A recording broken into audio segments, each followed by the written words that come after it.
Agarpur navigation, Panama shipping lines, Habiba ও ফারহান নেভিগেশনের বেশ কটি লঞ্চ চলাচল করে দক্ষিণবঙ্গের বিভিন্ন রুটে। এসব কোম্পানির মালিক গোলাম কিবরিয়া টিপু প্রায় এক যুগ ধরে নোয়াখালীর হাতিয়া, ভোলার বেতুয়া ও মনপুরা রুটে এককভাবে লঞ্চ পরিচালনা করেন। অন্য কেউ যাতে বে ক্রসিংয়ের অনুমতি না নিতে পারে তার জন্য বেশ কবছর আগে ঢাকার আদালতে মামলাও করেছিলেন টিপু। এরই মধ্যে মামলা খারিজ হয়েছে, কিন্তু বিআইডব্লিউটি এর দুর্নীতিবাদ চক্র আর পেশি শক্তির কারণে অন্য কেউ লঞ্চ চালানোর সুযোগ পাননি।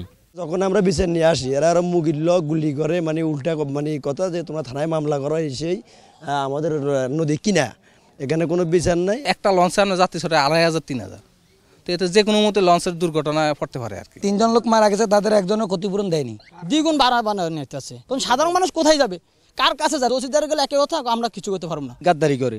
তো আমরা এই জন্য বিচারও পাইতেছি না। আসলে এই সমস্যাটা কি কারণ? এই সমস্যাটা শুধু একটা লাইন থাকাকালীনে।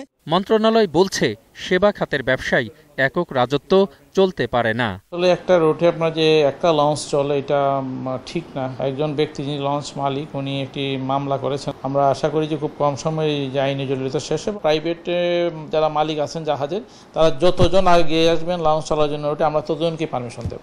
ভুক্তভোগীদের দাবি ভোগান্তি কমাতে ঈদের আগেই যেন হাতিয়া, বেতুয়া, চরফ্যাশন আর মনপুরা রুটে নামানো হয় নতুন লঞ্চ। টিপু সাহেবের যেই এই লঞ্চ স্টাফ তাদের এই আচরণটা অবশ্যই আমরা আশা করি যদি আরটা আমরা জাহাজ পাই এলেনে, তাহলে সেই জিনিসটা আর থাকবে না। গরিব মানুষ ওঠে লঞ্চে, উঠলে কি জানি তারা খুব দুর্ব্যবহার করে।